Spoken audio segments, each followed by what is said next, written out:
Вот по вот этой синей трубе вчера проехали.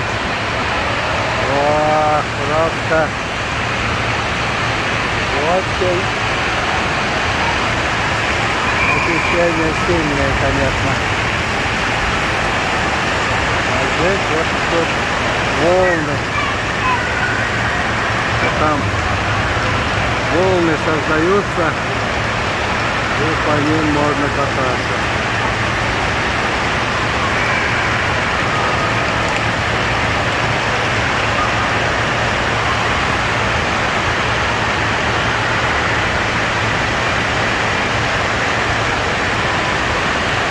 Огромный аквапарк. А на улице холод. Здесь тепло.